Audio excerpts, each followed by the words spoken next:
Sa barangay 3 de Mayo, malinaw ng tanan.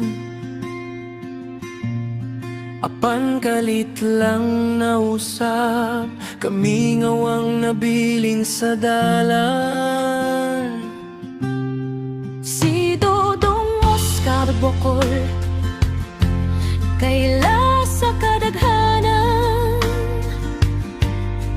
Usa ka kinabuhi nga gikuha sa paagi nga dili makatarungan.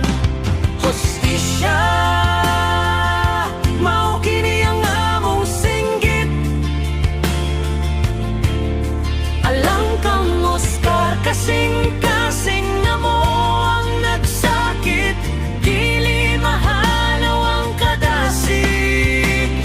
Dili mi mundang sa pagpangayo nga ang kamatuoran mo gawas sa Digos City, matungog ang koros. Hostisya para kang Dodong Oscar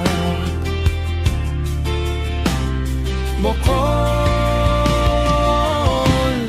Sakit palandungon, Ang mitalikod nga walay panamilit.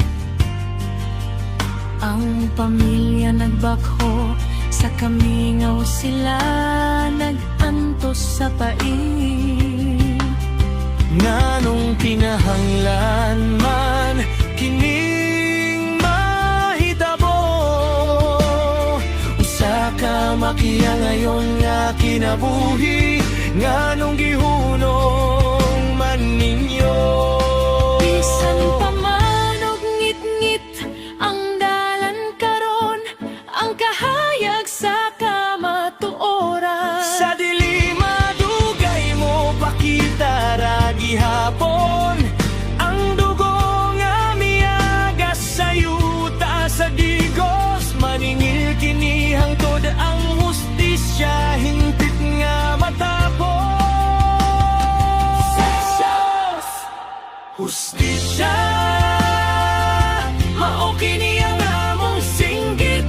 Alang kang Oscar, Alang kang Oscar, kasing-kasing na mo ang nagsakit.